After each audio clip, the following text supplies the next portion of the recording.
J'ai lancé mon business de sous-location Airbnb à l'âge de 20 ans en 2023 et en 3 ans, j'ai pu signer plus de 25 Airbnb. Et honnêtement, si je devais refaire le même parcours avec l'expérience que j'ai aujourd'hui, je pourrais signer le même nombre d'appartements en 2 fois moins de temps. Et le mois dernier, j'ai généré plus de 37 000 euros de chiffre d'affaires. Pour ceux qui ne me connaissent pas, moi c'est Jordi, j'ai développé un business de sous-location Airbnb sans réseau, sans piston, sans avoir un gros capital à la base et surtout sans avoir des prédispositions ou des connaissances de base dans l'immobilier. Et dans cette vidéo, je vais te présenter le process exact qui m'a permis de signer plus de 25 Airbnb en moins de 3 ans. Et tu vas pouvoir le reproduire gratuitement de ton côté, étape par étape. Rentrons dans le vif du sujet. Tu te demandes peut-être déjà c'est quoi la sous-location Airbnb.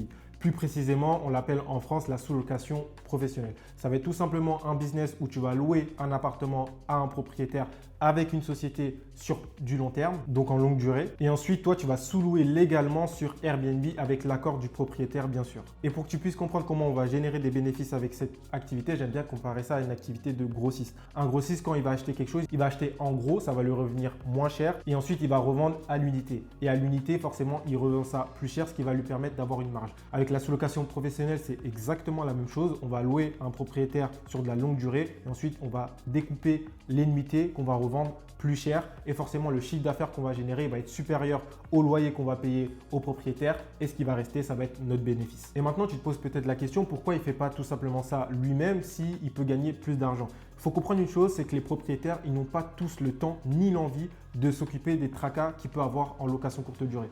La location courte durée, c'est un vrai métier. Il y a plein de choses à gérer, que ce soit le ménage, les équipes de ménage, le linge, la maintenance, les imprévus, les prix, la gestion des litiges. Il y a vraiment tout ça à prendre en compte qui fait que le propriétaire, il n'a pas envie de se prendre la tête avec tout ça et qui va plutôt passer par nous en tant que locataire. Et nous, ce qu'on va apporter au propriétaire, parce que oui, il y a des avantages pour le propriétaire, sinon le propriétaire n'accepterait pas, surtout avec la connotation négative que ça peut avoir dans un premier temps. Je dis bien dans un premier temps, mais il y a des avantages pour le propriétaire.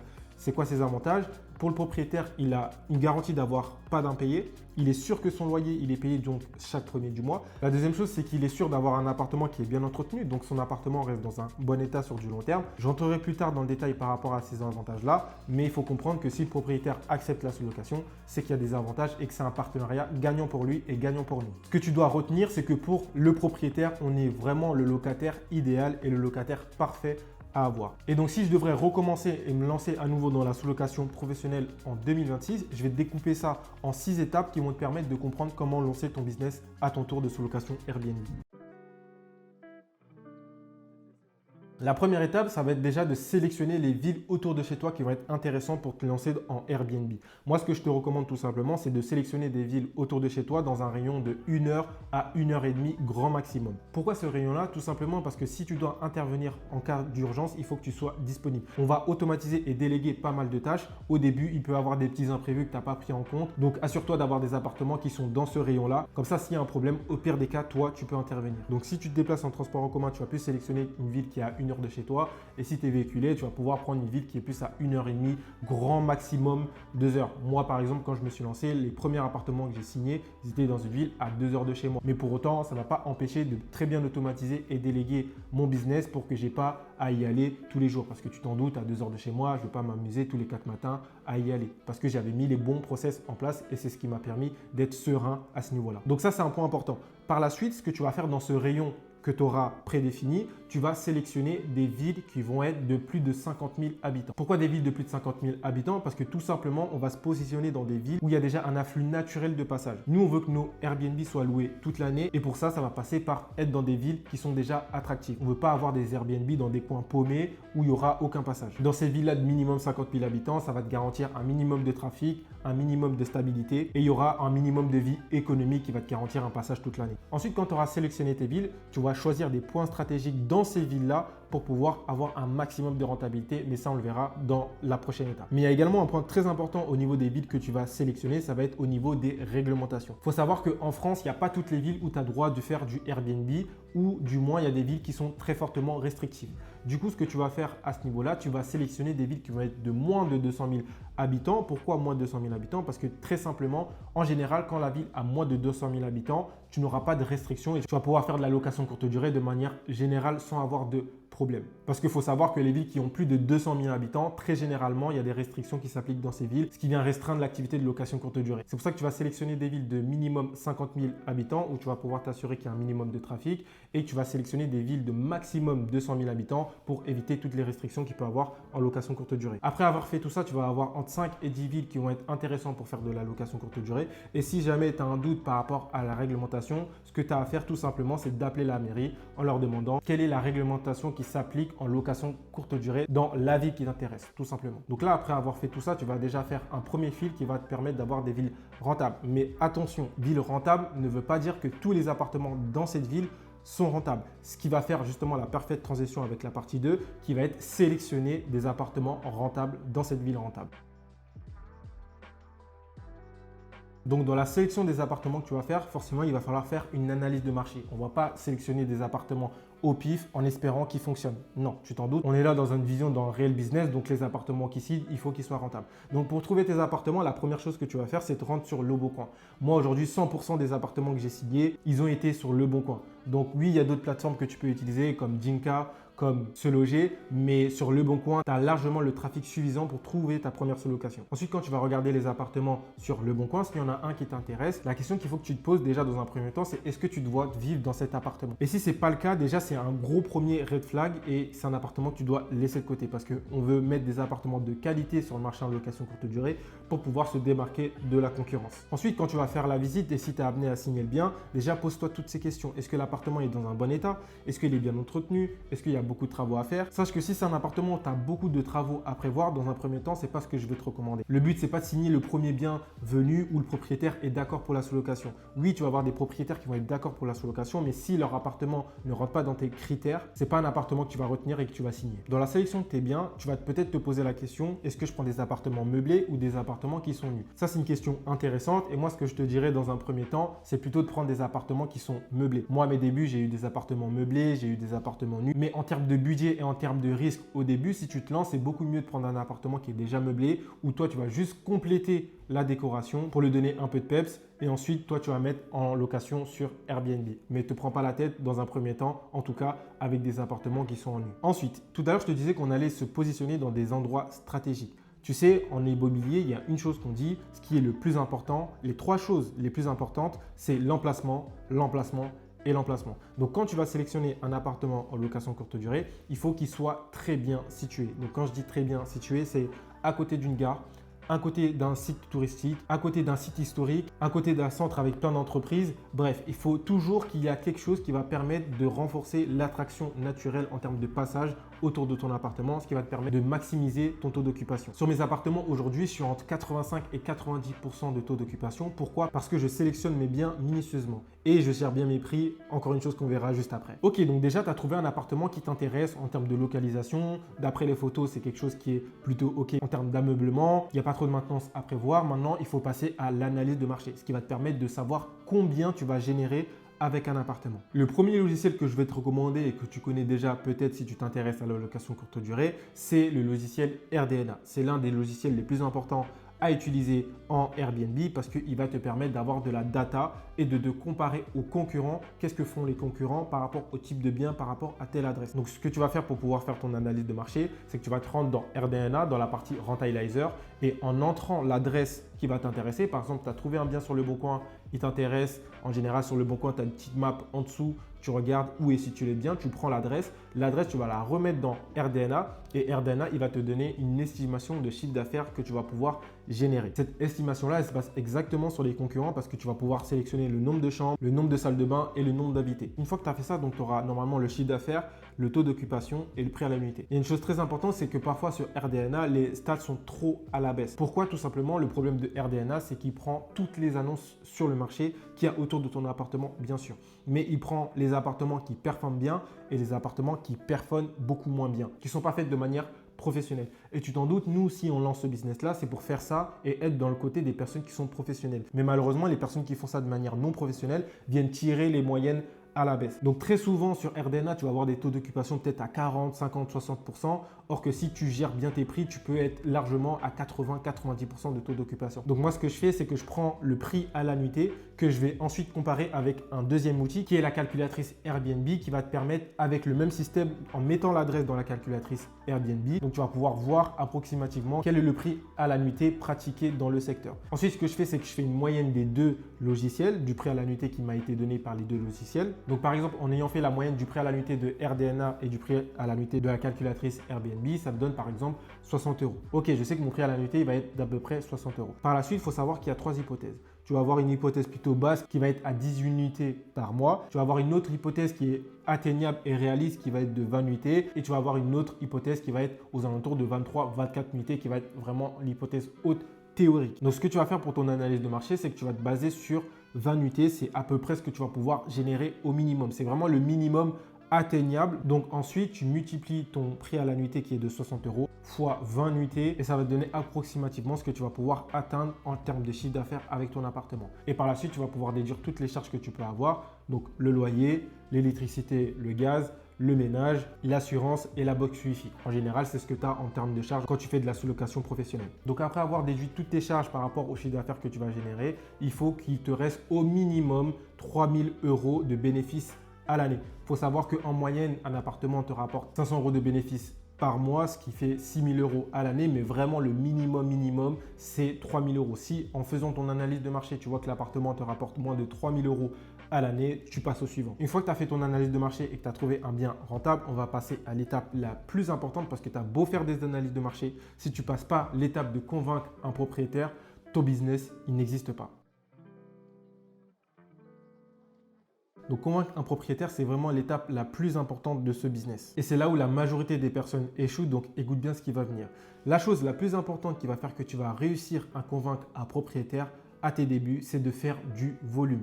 Il y a une phrase que j'adore qui dit que le volume annule la chance. C'est-à-dire que plus tu vas faire du volume, plus tu vas supprimer le facteur chance de trouver une sous-location. Je vais donner un exemple simple pour que tu puisses comprendre. Si tu contactes uniquement 10 propriétaires et que tu trouves ta sous-location, on peut vraiment dire que tu as eu de la chance ou que tu as été très bon. Mais c'est soit l'un, soit l'autre et en général, c'est que tu as eu beaucoup de chance. Par contre, si tu as contacté 100 propriétaires, là, il y a beaucoup plus de probabilité que tu puisses signer ta première sous-location parce que tu as contacté 10 fois plus de propriétaires. Donc, entre contacter 10 propriétaires et contacter 100 propriétaires, tu as beaucoup plus de probabilité et pas de chance, je dis bien de probabilité de signer ta première sous-location. Et c'est vraiment ça la clé. Le volume annule la chance. Plus tu vas contacter des propriétaires, plus tu vas supprimer le facteur chance de tomber sur un propriétaire qui va être d'accord pour faire de la sous-location professionnelle, mais tu auras plutôt au contraire à maximiser la probabilité de tomber sur un propriétaire qui va accepter la sous-location parce que justement, tu auras fait du volume derrière. Donc la première chose importante pour convaincre un propriétaire, c'est de faire du volume.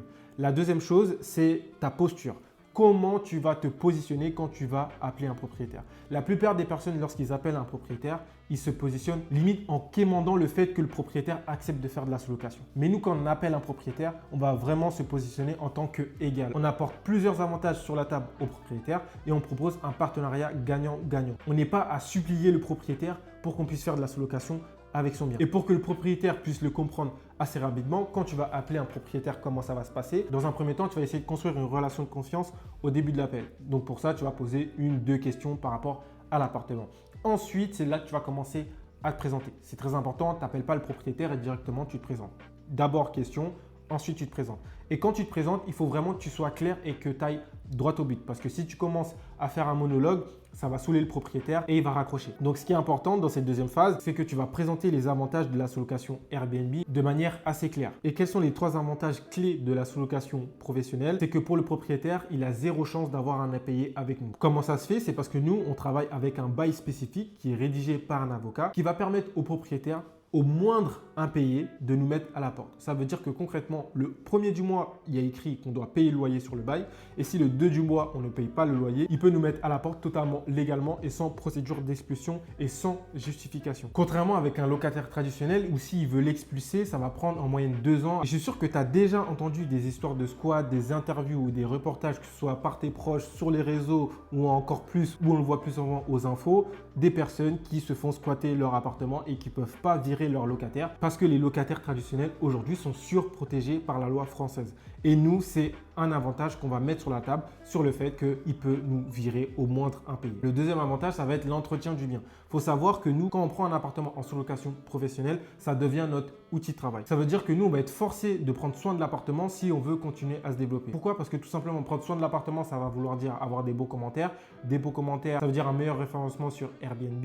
Un meilleur référencement sur Airbnb veut dire plus de réservations. Donc, ça crée un cercle vertueux et donc, on gagne plus d'argent. Donc, nous, on est obligé. Au contraire, si on ne prend pas soin de l'appartement, du coup, on a moins de réservations parce qu'on est moins mis en avant. Nos clients, ils ne sont pas satisfaits et du coup, on gagne moins d'argent et du coup, on est plus rentable. Et donc, ce n'est pas dans notre intérêt de ne pas prendre soin de l'appartement. Au contraire, on est obligé de prendre soin de l'appartement. Avec un locataire traditionnel, oui, on peut avoir une chance que le locataire prenne soin de l'appartement, comme une autre chance que l'appartement soit complètement dégradé à la sortie du locataire et que le propriétaire, il doive mettre des frais sur la table pour rénover l'appartement. Donc, par rapport au propriétaire, s'il a un choix entre avoir un locataire qui 100% va devoir entretenir l'appartement parce que c'est son outil de travail et avoir un autre locataire où il a une chance sur deux de retrouver son appartement dans un mauvais état, le choix, il est vite fait. Il va plutôt prendre un locataire qui va bien entretenir son appartement sur du long terme. Et le troisième avantage, en parlant de long terme, ça va être que nous, on reste sur plusieurs années dans l'appartement du propriétaire. Il faut savoir qu'un locataire traditionnel, lui, surtout sur un appartement meublé, il va rester peut-être 1 an ou 2 ans grand maximum dans l'appartement. Nous, quand on le prend en sous-location professionnelle, si on peut rester 5 ans, si on peut rester 10 ans, on va rester dans l'appartement tant qu'on est rentable. Parce qu'il faut savoir que le propriétaire, à chaque fois qu'il y a du roulement de locataire, il peut avoir de la vacance locative, le temps de trouver un locataire entre deux locations. Et en plus de ça, il doit retrier le dossier, retrouver des dossiers intéressants, remettre l'annonce sur le bon coin. Tout ça, c'est des choses que les propriétaires n'ont pas envie de gérer. Et donc, s'ils peuvent éviter de faire ça, c'est quelque chose dont ils ne vont pas s'en passer. Donc voilà les 3 avantages à prendre en compte que tu peux expliquer succinctement, encore une fois, au propriétaire. Le but, je le répète, c'est pas de le faire un monologue, c'est dans un premier temps de lui expliquer succinctement chaque avantage et dans un deuxième temps, quand il aura des questions, là, tu pourras rentrer dans le détail pour expliquer chacun des avantages au propriétaire. Et bien sûr, le propriétaire, il va te poser des questions et il va te mettre des objections par rapport à ce que tu vas lui présenter. Et c'est tout à fait normal. Le business model pour le propriétaire, c'est quelque chose très certainement qu'il ne connaît pas. Même si les propriétaires commencent à en entendre de plus en plus parler, moi je me rappelle quand j'appelais des propriétaires en 2023, il n'y avait aucun propriétaire qui connaissait la sous-location. Aujourd'hui, quand j'appelle des propriétaires, il y en a certains qui connaissent, il y a encore une grande majorité qui ne connaissent pas, mais vous inquiétez pas, le marché n'est pas saturé. Et pour moi, même ça, c'est un gros avantage dans le business. Pourquoi? Parce que justement, les propriétaires, ils se disent, OK, il y a 1, 2, 3 personnes qui m'ont appelé pour faire de la sous-location professionnelle. Je devrais peut-être m'y pencher, c'est peut-être intéressant. Alors qu'un propriétaire qui n'a jamais entendu parler, tu es le premier à lui présenter ça, il va peut-être croire que c'est une arnaque si tu n'es pas bon et que tu n'arrives pas bien à expliquer ça. Donc pour moi, c'est même un avantage que les propriétaires commencent à connaître cette activité-là. Bref, revenons dans le cœur du sujet. Quand tu vas appeler le propriétaire, il aura des objections et ça va être ton travail, ça va être de ton boulot de répondre aux objections du propriétaire. Donc les objections les plus courantes qu'on peut avoir, c'est du style, oui, il y aura beaucoup de passages, l'appartement il va être dégradé. Comme je te donnais l'exemple juste avant, donc là tu vas pouvoir par exemple rentrer dans le détail en expliquant au propriétaire. Écoutez, monsieur le propriétaire, aujourd'hui, on a un appartement, c'est notre outil de travail. Nous, on est obligé de prendre soin de l'appartement si on souhaite qu'il reste dans un bon état. Et donc, quand on va prendre soin de l'appartement, nos clients, ils vont être contents, ils vont être satisfaits, ils vont nous recommander et donc nous, on va avoir de plus en plus de clients. Donc ça, c'est une première chose. Et une deuxième chose qu'on fait, c'est qu'on met en place une caution et on a des assurances qui nous couvrent en cas de dégâts qu'il peut avoir dans l'appartement. Donc, dans tous les cas, on est couvert. Donc ça, par exemple, c'est une réponse que tu peux faire à une objection d'un propriétaire par rapport à l'entretien de l'appartement. Je t'ai fait un exemple rapidement, ça te permet de voir à quoi ressemble une réponse à une objection. Mais également, il y a une deuxième objection auquel tu vas pouvoir faire face et que le propriétaire va te dire, c'est « mais la sous-location, c'est illégal ». Encore une fois, je vais te donner un exemple de réponse à cette objection que tu vas pouvoir lui donner. Écoutez, monsieur le propriétaire, oui, j'entends ce que vous me dites. Il faut savoir que oui, la sous-location peut être illégale quand elle est effectuée de manière sauvage et quand vous n'êtes pas au courant et surtout quand elle est pratiquée par un locataire particulier. Il faut savoir que nous, on fait ça en tant que société. Donc, on a une société pour cette activité-là. Et très spécialement, on a un bail spécifique pour notre activité qui est rédigé par un avocat qui encadre notre activité. Et justement, ce bail, je pourrais vous le présenter lors de la visite. Donc ça, par exemple, tu vois, c'est un exemple de réponse à l'objection que tu vas pouvoir donner au propriétaire. Et il y a une troisième objection que le propriétaire peut te dire, c'est « mais comment je peux être sûr que vous allez me payer le loyer chaque mois ?» Réponse à l'objection. Écoutez, monsieur le propriétaire, avant de vous contacter, moi j'ai pris la peine de faire une analyse de marché qui m'a permis de savoir que l'appartement allait être rentable pour nous.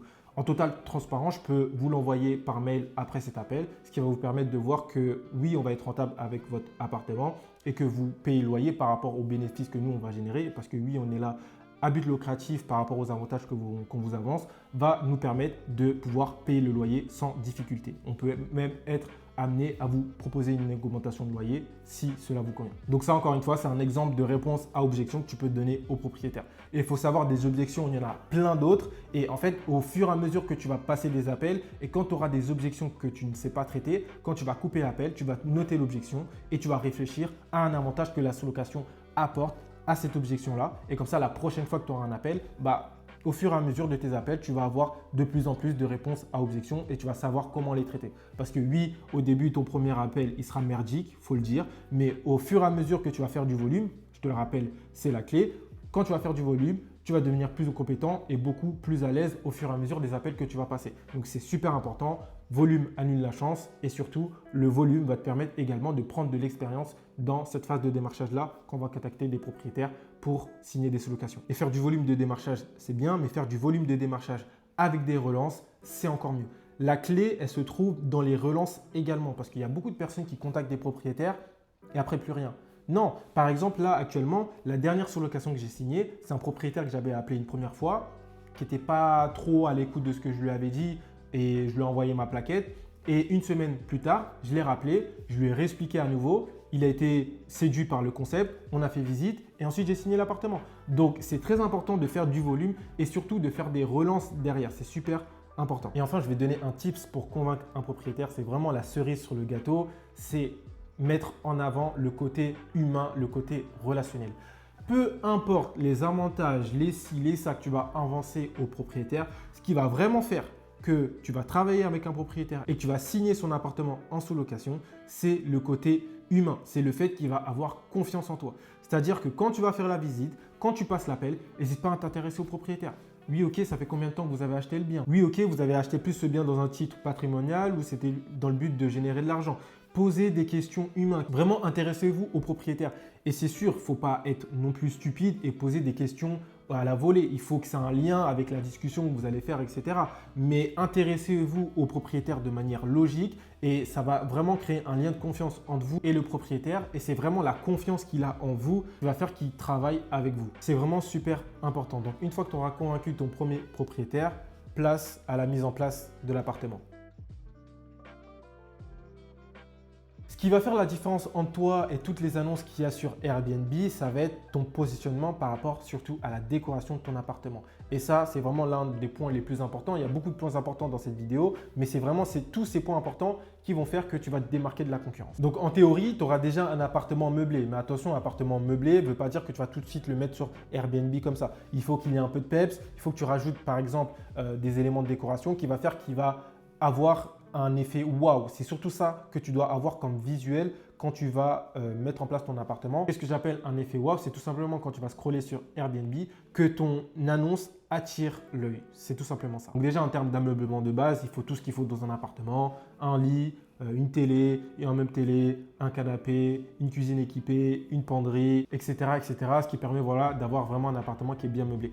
Après, tu vas également ajouter des équipements qui sont typiques à la location courte durée, comme par exemple un grille-pain, une bouilloire ou encore une machine à café. Tous ces équipements-là, il faut savoir que plus tu auras d'équipements dans ton appartement, mieux ton appartement va être référencé sur Airbnb. Donc, quand tu vas créer ton annonce, tu pourras avoir tous les équipements que tu peux mettre. Plus tu as d'équipements, mieux c'est, tout simplement. Pour compléter la déco, ce que je fais moi, c'est que soit je vais chez Ikea, soit Baboo, qui est maintenant B&M, ou soit Amazon. Moi, j'aime bien prendre surtout Amazon parce que je peux faire des paiements en plusieurs fois. Et au final, c'est le cash flow de ton appartement qui va rembourser le paiement en plusieurs fois que tu fais. Donc, dans ce cas-là, c'est intéressant. Ou sinon, tu peux aller dans des magasins physiques comme Baboo, B&M et Ikea, c'est également très bien. Et sur Ikea, sur le site internet, tu peux également faire un paiement en plusieurs fois, mais c'est avec PayPal. Et également, il ne faut pas que ton compte soit trop récent. Il me semble que si ton compte est trop récent, tu n'auras pas de paiement en 4 fois. Également, il faut que tu poses à la seconde main. Par exemple, tu peux trouver des très bons meubles sur le Bon Coin qui sont en très bon état et que tu vas pouvoir mettre dans ton Airbnb. Fais attention, le but, c'est pas d'aller chercher des meubles qui vont être tout pourris que tu vas mettre dans ton Airbnb. Et même dans l'autre extrême, c'est pas de prendre des meubles qui vont être dans le luxe. Le but, c'est de trouver des choses qui sont en bon rapport qualité-prix, qui vont te permettre d'être mis dans l'appartement, d'optimiser ta trésor, d'optimiser l'argent que tu vas investir dans l'appartement parce que le but c'est d'avoir un retour sur investissement qui est très rapide. Pour compléter un studio qui est déjà bien meublé, tu en auras pour à peu près 500 €, pour un T2 à peu près 800 € et un T3 entre 1000 et 1200 €. Un autre point important, quand je parle de l'ameublement en général, ça comprend également le linge. Oui, quand tu vas mettre en place ton appartement sur Airbnb, il faut que le linge soit compris. Donc quand je dis linge, c'est drap housse, serviette, thé d'oreiller, housse de couette. Là, normalement, tu as le principal déjà. C'est vraiment un point non discutable, c'est il faut du linge dans ton appartement. Tu ne peux pas louer un appartement sans linge. Ça n'existe pas en 2026 si vraiment tu veux être professionnel. Et si comme moi, tu n'es pas fort en décoration, moi, ce que je te recommande, c'est d'aller sur Pinterest et de trouver des modèles de décoration qui vont te plaire. Donc si par exemple, tu veux faire une décoration autour d'un thème bleu, tu vas écrire décoration thème bleu sur Pinterest et ça va te donner plein d'idées de décoration. Et ensuite, tu vas pouvoir acheter ce qu'il faut dans les magasins dont je t'ai cité juste avant pour essayer de faire une décoration qui se ressemble. Une fois tout ça mis en place en termes de décoration, la touche finale, c'est les photos. Mettre en avant ton appartement. S'il te plaît, je sais que tu peux être amené et tenté surtout d'utiliser ton iPhone pour faire les photos, mais ça, ce n'est plus possible. S'il te plaît, tu me fais appel à un photographe professionnel. Tu n'as pas fait tout ce travail de décoration pour ensuite gâcher la décoration, la mise en place et la mise en avant de ton appartement avec des photos à l'iPhone. Non, tu as fait tout un travail de décoration, fais le travail jusqu'au bout en prenant un photographe professionnel. C'est super important parce que ça va te permettre sur Airbnb d'avoir des photos de qualité que les clients vont voir. Dans l'algorithme, tu vas être mieux placé parce que tu auras un meilleur taux de clic, un meilleur taux de réservation. En fait, il n'y a que des bonnes choses. Et en fait, il faut surtout voir ça comme un investissement que tu vas voir parce que ton appartement, tu vas le garder 3, 4, 5 ans. Donc, ça va coûter, un shooting photo, ça coûte à peu près 100, 150 €, peut-être 200 € grand maximum sur 5 ans. C'est ridicule. Donc, ne néglige pas cet aspect-là. Tu fais appel à un photographe professionnel qui va venir prendre les photos. Et très important, tu ne prends pas un photographe qui, par exemple, fait des photos de mariage ou qui fait des photos portraits. Tu me prends un photographe immobilier. J'en ai fait les frais. Si tu ne veux pas faire deux shootings photos, tu prends un photographe immobilier qui a l'habitude de shooter des Airbnb. Tu lui poses bien la question avant le shooting et surtout, tu lui demandes des exemples de ce qu'il a déjà shooté. Comme ça, toi, tu sais à quoi t'attendre en termes de résultats. Avec tout ce que je viens de dire, tu auras déjà la base pour avoir un appartement avec une belle décoration qui est bien optimisée. Maintenant vient l'étape 5 qui est l'avant-dernière, qui est comment créer et optimiser ton annonce Airbnb. Depuis tout à l'heure, j'emploie beaucoup le mot Airbnb, mais quand je dis Airbnb, je parle de location courte durée de manière générale parce qu'il y a comme plateforme, il n'y a pas uniquement Airbnb, tu peux avoir également Booking. Moi, aujourd'hui, je suis sur les deux, mais si tu commences à être sur Airbnb, c'est également très très bien. Mais par la suite, il faut penser à être sur les deux parce que Booking, c'est également un trafic important de voyageurs tout au long de l'année et c'est une source de trafic importante, donc il ne faut pas la négliger. Donc voilà, maintenant tu crées ton annonce, tu mets les photos professionnelles que tu as prises avec un photographe professionnel si tu as bien compris ce que je t'ai dit juste avant et tu vas commencer à créer ton annonce Airbnb. Ce qui est très important et ce qu'il faut que tu comprennes, c'est que tu dois tout remplir. C'est aussi simple que ça. Toutes les cases que tu vois dans Airbnb, ne te dis pas « Ah mais ça c'est inutile, ah mais ça sert à rien ». Tout est important parce que toutes les infos que tu vas mettre, surtout sur Airbnb, sur Booking, tu peux remplir de manière générale, ça passe parce que l'algorithme n'est pas aussi poussé que Airbnb.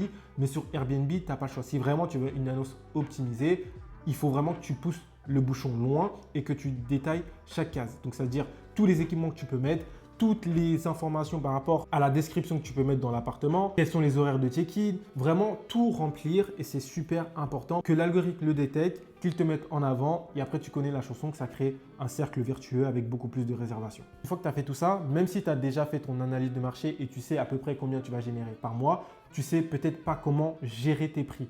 Et ce qui va être important ici, c'est d'utiliser le logiciel qui s'appelle PriceLabs. C'est un logiciel qui va te permettre en fonction de l'offre, de la demande, s'il y a des événements ou pas, s'il y a beaucoup de demandes ou pas, s'il y a un concert ou s'il y a un événement sur ta ville, de gérer tout ça automatiquement et il va te proposer des prix par rapport à ton appartement. Donc, ce qu'il faut faire, c'est que tu lui donnes un prix de base. Ce prix de base, tu peux le mettre par rapport déjà au prix moyen que tu as calculé dans ton analyse de marché. Et ensuite, ce prix de base, tu vas l'ajuster en fonction des réservations que tu as. Si tu vois, par exemple, tu prends trop de réservations d'un coup, ça veut dire que très certainement que tu n'es pas assez cher. Et si tu prends pas assez de réservations, ça veut dire que tu es trop cher. Et justement, c'est comme ça que tu vas ajuster au fil du temps ton annonce et ton prix de base sur PriceLab pour qu'il soit bien calqué au prix du marché pour qu'il y ait un maximum de réservations et un maximum de taux d'occupation. Et Pricelab, c'est un logiciel qui est payant et à la fois gratuit. Si tu veux la version gratuite, tu fais très attention quand tu connectes ton annonce sur Airbnb avec Pricelab, tu auras un petit logo synchronisé ou pas. Si tu ne synchronises pas, ça reste totalement gratuit. Mais par contre, il faudra que tu fasses à la main. Tu ne peux pas tout avoir. Donc, par contre, si tu l'actives, donc là, ce sera synchronisé en même temps avec ton calendrier Airbnb et tu auras vraiment rien à faire, tout se mettra à jour automatiquement. Mais avec la version gratuite, tu auras tous les prix, tu auras un visu sur tous les prix que tu peux avoir et tu pourras le mettre à la main dans Airbnb. Et je précise au cas où, même si moi ça me paraît évident, mettre 60 € la nuit, toute l'année sur ton annonce, ça n'existe pas. Il faut vraiment que tu t'aides de logiciels comme Pricelab parce que, comme je te l'ai dit, en fonction par exemple de la semaine, du week-end, des vacances, les prix, ils sont pas les mêmes. Donc, c'est très important de te référer à un logiciel comme Pricelab pour pouvoir t'aider. Et de cette manière-là, avec Pricelab, tu auras vraiment des prix qui sont très bien optimisés. Maintenant, tu as créé ton annonce, tes prix sont OK, tu as tout paramétré, voilà, tout est bien. Maintenant, comment tu restes et comment tu tiens sur du long terme? Parce que c'est ça la clé, parce qu'on n'est pas là pour 1 an, on n'est pas là pour 2 ans, on est là sur un maximum de temps possible. Et donc, ce qui va faire que ton annonce va tenir sur du long terme, c'est les notations que tu vas avoir. Sur Airbnb et sur Booking, c'est vraiment la clé. Donc, par exemple, sur Airbnb, ce qui est super important, c'est d'avoir 5 étoiles les 3 premières réservations. Si tu n'as pas 5 étoiles sur les 3 premières réservations, tu vas être déclassé des résultats de recherche. Donc, c'est vraiment super important. Et donc, ce que tu peux faire, c'est demander à tes proches de faire des fausses réservations. Tu leur envoies l'argent et comme ça, toi, ils te mettent 5 étoiles sur les 3 premières réservations et comme ça, tu sais que tout de suite, tu as un boost avec l'algorithme Airbnb. Et même de manière générale, il faut tout le temps viser le 5 étoiles. Dis-toi que 4 étoiles, ce n'est pas une bonne note sur Airbnb. Dis-toi qu'avoir moins de 8 sur Booking, ce n'est pas une bonne note. On vise vraiment que du 5 étoiles et c'est super important et c'est ce qui va faire la différence entre toi et tes concurrents sur du long terme. C'est ce qui va faire que tu vas pouvoir pricer plus cher que tes concurrents sur du long terme. Donc, c'est vraiment super important ce point-là, les 5 étoiles. Et tu te demandes peut-être comment avoir des 5 étoiles sur Airbnb. Ce qui va faire ça, c'est l'expérience client. Donc, comment le check-in va se passer, comment le séjour du client va se passer, comment tu as été disponible pendant le séjour, comment le séjour va se terminer, comment le guest va se sentir pendant la réservation dans ton logement. C'est vraiment tout ça qu'il faut optimiser pour que le client soit à l'aise et à la fin de son séjour te laisse un 5 étoiles. Donc, par exemple, ce que tu peux mettre en place et ce que moi je mets en place sur tous mes Airbnb, c'est un check-in vidéo. Ça veut dire que j'ai une vidéo qui est envoyée au client qui montre de l'extérieur jusqu'à la porte de l'appartement comment accéder à l'appartement. Donc, je montre comment utiliser la boîte à clés, je montre comment monter dans l'ascenseur. Il faut vraiment voir les guests un peu comme des bébés, oui c'est le cas, en leur montrant ok c'est comme ça, comme ça, comme ça. Et la vidéo, comment tu peux la transmettre? Tout simplement avec YouTube. Tu fais une vidéo en non répertorié, tu envoies le lien au client et dans la vidéo, tu expliques avec ta voix également pour que ce soit plus clair pour les clients et qu'ils comprennent comment accéder au logement. Donc ça, c'est un des points qui peut améliorer l'expérience client. Et une autre chose, c'est également ta disponibilité pendant le séjour. Parce que pendant les séjours, tu auras des problèmes à gérer, de l'eau chaude, un chauffage qui ne marche pas, etc. Mais ce que le client va retenir, c'est comment tu as réagi par rapport à ces problèmes-là. Est-ce que tu as fait l'aveugle ou est-ce que tu as plutôt été réactif sur le problème? C'est surtout ça qui va faire la différence et que le client va retenir à la fin. Donc, il peut même avoir un problème d'eau chaude dans l'appartement. Si tu as été réactif et tu as résolu le problème rapidement, le client il va retenir ça et il va te laisser une bonne note à la fin. Donc, également, être réactif, c'est la clé en location courte durée. Et c'est ce qui va te permettre de tenir sur le long terme et d'avoir des clients qui soient satisfaits. Et on va passer à la dernière étape de cette vidéo qui est l'étape 6, qui est comment automatiser et déléguer ton business. Parce que tu as très certainement des études ou un job à côté et le but, c'est pas de te créer un deuxième boulot. Et pour faire ça, on va tout simplement mettre en place des processus d'automatisation qui vont nous permettre de nous dégager du temps libre. Et même si ton but, c'est de passer en full time sur la sous-location Airbnb avec le temps, toi, ce que tu veux, c'est pas remplacer ton ancien poste de salarié en travaillant pour quelqu'un d'autre, en devenant salarié de ta propre boîte. Non, si tu lances ce business de sous-location Airbnb, c'est pas pour travailler dans ta société, c'est pour travailler sur ta société. Il faut vraiment que tu aies cette vision de pilotage quand tu vas lancer ton business de sous-location Airbnb en automatisant et en déléguant un maximum de choses. Moi aujourd'hui, avec plus de 25 Airbnb, la gestion de mes appartements, ça me prend moins de 2 heures par jour. Et vraiment, quand je dis 2 heures, je suis vraiment large pour pas qu'on me dise que oui, j'abuse, etc. Et je parle bien de la gestion de mes Airbnb. Je ne parle pas du développement de ma société, je ne parle pas d'aller chercher des nouveaux appartements, je te parle vraiment de la gestion de mes Airbnb. Ça prend 2 heures.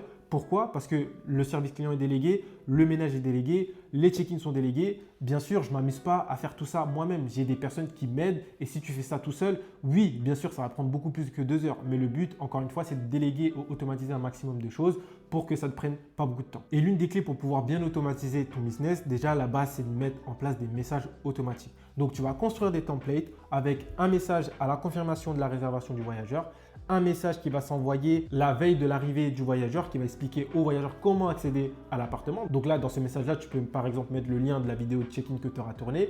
Ensuite, tu vas envoyer le même message le jour J. Comme ça va faire un rappel. Parce que parfois, honnêtement, les voyageurs, ils sont un peu tête en l'air et ils lisent pas. Comme ça, tu l'envoies la veille et tu le renvoies encore le jour J. Tu vas envoyer un message de bienvenue voilà, le soir de son arrivée pour s'assurer que tout est OK en expliquant aussi rapidement les règles de l'appartement à suivre. Et le jour de son départ, ou plutôt la veille de son départ, tu vas envoyer un message qui explique comment il va remettre les clés à la fin de son séjour. Et déjà, en faisant tout ça, tu vas automatiser une grosse partie de la communication avec les voyageurs. Il restera, oui, des questions que tu vas pouvoir avoir de la part des voyageurs, même si c'est déjà répondu dans tes messages de base, mais déjà, tu auras fait une grosse part du boulot. Donc, comme ça, tu as zéro charge mentale. Tu sais que tes messages, ils partent tout seuls à chaque nouvelle réservation et tu n'as pas un œil à voir dessus. Ensuite, une chose importante à déléguer également, c'est le ménage.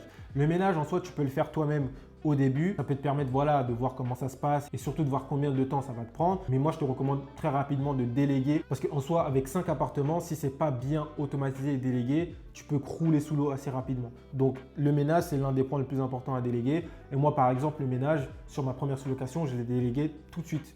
J'ai fait peut-être 1 ou 2 ménages. Après, j'ai délégué directement. Donc, c'est une chose importante à prendre en compte. Et ce que tu peux faire pour trouver ces prestataires de ménage, c'est tout simplement aller sur Le Bon Coin en faisant une annonce. Pour ça, tu peux t'aider de ChatGPT. Tu lui expliques un peu la situation. Il te fera une fiche de poste pour que tu puisses publier sur Le Bon Coin. Et tu as une plateforme comme Youjo également que tu peux utiliser pour trouver des prestataires. C'est important, tu vas devoir faire plusieurs tests pour trouver la bonne équipe de ménage. Parce que moi, aujourd'hui, ce qui me permet de passer également pas beaucoup de temps à gérer mes appartements, c'est vraiment l'équipe de ménage. Et c'est primordial parce que même cette équipe de ménage-là, son travail, c'est ce qui va refléter les avis. S'il y a un mauvais ménage, très certainement que tes avis vont être mauvais. Donc, fais très attention à sélectionner une bonne équipe de ménage et à faire des tests avec plusieurs s'il faut. L'équipe de ménage, c'est qu'elle gère, oui, le ménage, mais également le linge. Troisième chose pour automatiser ton appartement, c'est le check-in. Tu te doutes bien que sur mes 25 Airbnb, je ne m'abuse pas à aller dans chacun des appartements pour faire les remises de clés. Donc, ce qu'il faut que tu fasses, c'est que tu mettes par exemple une boîte à clés. Si tu arrives à obtenir l'autorisation du propriétaire ou de la copro, ou que tu puisses mettre en place des serrures connectées. Par exemple, tu as Nuki, tu as Igloo Home qui fonctionne très bien également. Et pour l'ouverture des portes d'immeubles, tu peux avoir Nuki Opener également qui fonctionne très bien si ton interphone est compatible. Et déjà avec message délégué, ménage délégué et arrivée autonome dans ton appartement, donc check-in délégué, tu as fait vraiment une grosse partie du boulot de l'automatisation. Et comme on l'a dit, on n'est pas là pour se créer un deuxième boulot. Le but, c'est que tu puisses du coup, avec ça, te dégager du temps, que ce soit pour développer ta société ou même profiter de ta famille, tes proches ou partir en vacances tout simplement. Maintenant, tu as tout le process pour lancer ton business de sous-location Airbnb et je vais terminer cette vidéo par des vérités que peu de personnes te disent sur la sous-location professionnelle. Il faut savoir que la sous-location professionnelle, ce n'est pas un business que tu vas pouvoir lancer avec 0 €. Il va te falloir un petit capital de départ. C'est également pas un business où tu vas pouvoir faire comme un business en ligne 100 000 € par exemple dans 4 mois. Il faut vraiment le voir comme un business de bon père de famille où petit à petit, tu vas construire ton business, rentrer des sous-locations mois par mois, des sous-locations qui vont générer du bénéfice, tes bénéfices qui vont être réinvestis dans un premier temps. Donc, tu ne vas pas pouvoir profiter de cet argent tout de suite parce que oui, si tu veux aller vite, si tu veux développer ton business, il faut réinvestir. Donc, les premiers bénéfices, tu ne vas pas y toucher. Donc, peut-être pendant 1 an, peut-être 2 ans, peut-être 3 ans pour développer un maximum ta société. Donc, moi, c'est vraiment un business que je te recommande de lancer en parallèle de ton activité. Il ne faut pas tout quitter pour faire de la sous-location. Ça n'existe pas. Et les gourous qui te disent de quitter ton business pour lancer la sous-location, non. Moi-même, quand j'ai lancé mon business, j'avais les études à côté, j'avais mon taf à côté et j'ai eu 6-7 sous-locations avant de me consacrer à 100% sur ce business-là. Donc vraiment, étape par étape. Essaye pas de brûler les étapes. Le but, c'est qu'avec les bénéfices, tu réinvestis et que ça crée un effet boule de neige et qu'au bout d'un moment, tellement il y a un effet boule de neige, même si tu te verses un salaire, ça ne va pas t'empêcher de récupérer des nouvelles sous-locations. Et quand tu arrives à ce stade-là, tu as vraiment tout gagné. Donc oui, tu peux atteindre la liberté financière, la liberté géographique, parce qu'en soi, c'est ce qu'on cherche quand on lance un business, mais ce n'est pas quelque chose que tu vas réussir à atteindre en 6 mois et ça, il faut qu'on soit clair. Et pour lancer ce business, comme je t'ai dit, il va falloir des ressources, que ce soit en termes de temps, en termes financiers. En termes financiers, il va te falloir entre 3 000 et 5 000 euros pour te lancer dans ce business-là. Ça va te dépendre si tu es plutôt en province, si tu es en métropole, ça va dépendre de ça. Mais entre 3 000 et 5 000 euros, normalement, tu as ce qu'il faut pour te lancer dans la sous-location professionnelle. Et en termes de temps, ce qu'il te faut au début, ça va être 1 heure à 2 heures par jour. C'est largement suffisant. Quand tu vas te lancer, tu vas faire ça après ton taf, tu vas faire ça après les cours. 1 heure à 2 heures par jour, c'est largement suffisant pour débuter. Et quand tu vas débuter, tu vas très certainement rencontrer des difficultés et la plupart des personnes, là où ils abandonnent, c'est à la phase de démarchage. Pourquoi? Parce qu'ils se prennent des noms. Et en soi, se prendre des noms, c'est normal. C'est comme dans tout business que tu vas lancer, tu vas avoir des échecs. Mais moi, ce que je dis toujours, c'est que c'est tous les noms que tu vas avoir qui vont te faire te rapprocher du premier oui. Si tu n'as pas de nom, tu ne peux pas avoir de oui. Et il faut vraiment le voir comme ça. Donc, ça veut dire à chaque appel que tu vas passer, tu es prêt à prendre un nom et dis-toi vraiment que chaque nom va te rapprocher du premier oui. Donc, ne te laisse pas décourager par les noms et c'est vraiment ce qui va faire la différence entre une personne qui réussit et une personne qui va échouer dans la sous-location. Et le mot de la fin, c'est passe à l'action. Je connais des personnes qui connaissent la sous-location depuis plus de 5 ans, plus de 10 ans et aujourd'hui, ils n'ont toujours pas avancé, ils n'ont toujours pas lancé ce business. Et moi, en 3 ans, j'ai pu signer 25 appartements. Je ne dis pas que 25 appartements, c'est un résultat et c'est un score énorme. Je dis tout simplement que j'ai pu avoir ces résultats parce que je suis passé à l'action. Donc, si tu veux te lancer dans la sous-location Airbnb, que tu veux le faire seul, que tu veux le faire accompagné, commence maintenant. Après cette vidéo, prends chacune des étapes que je t'ai listées dans cette vidéo. Tu prends une étape et tu te dis, OK, à partir d'aujourd'hui, je commence cette étape, j'étudie cette étape. Et tu passes à la deuxième, et puis à la troisième, jusqu'à la sixième. Et ensuite, tu lances ton business. Parce qu'il y a beaucoup de personnes qui procrastinent, qui vont attendre le moment parfait, qui vont attendre que toutes les étoiles soient alignées. Mais en fait, il faut savoir que dans le business, jamais rien n'est aligné. Il y a toujours du chaos. Donc vraiment, si tu veux lancer et que tu es vraiment sérieux pour lancer ce business de sous-location Airbnb, passe à l'action maintenant. Parce que sur du long terme, ça peut vraiment transformer ta vie comme ça a changé ma vie et ça a changé la vie de personnes que j'ai pu accompagner. D'ailleurs, je te laisse un lien en dessous de cette vidéo. C'est un appel totalement gratuit. Le but, voilà, c'est d'échanger et qu'on puisse répondre à la première étape que je t'ai donnée dans cette vidéo qui est sélectionner les bonnes villes et surtout savoir si tu es dans un bon secteur pour te lancer dans la location courte durée. Donc vraiment, le but de l'appel, c'est ça. J'ai rien à te vendre à la fin de cet appel. Donc si tu es intéressé pour qu'on puisse échanger sur ton projet de sous-location, tu as un lien en dessous de cette vidéo. Et je te mets également mon Instagram, donc Jordi-Boko, où tu vas pouvoir venir me poser une question. Si tu en as une, n'hésite pas, je réponds à tout le monde. Donc c'était Jordi et on se dit à la prochaine vidéo.